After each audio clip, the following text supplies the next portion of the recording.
ચાલો બાળકો, આજે આપણે પ્રાણીઓના નામ શીખીશું.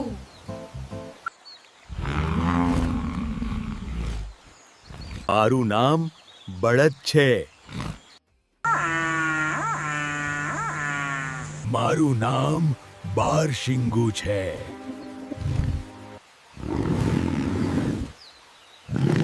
મારું નામ નીલગાય છે.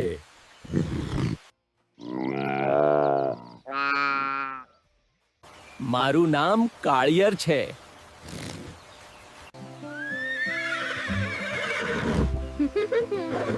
મારું નામ ટટુ છે.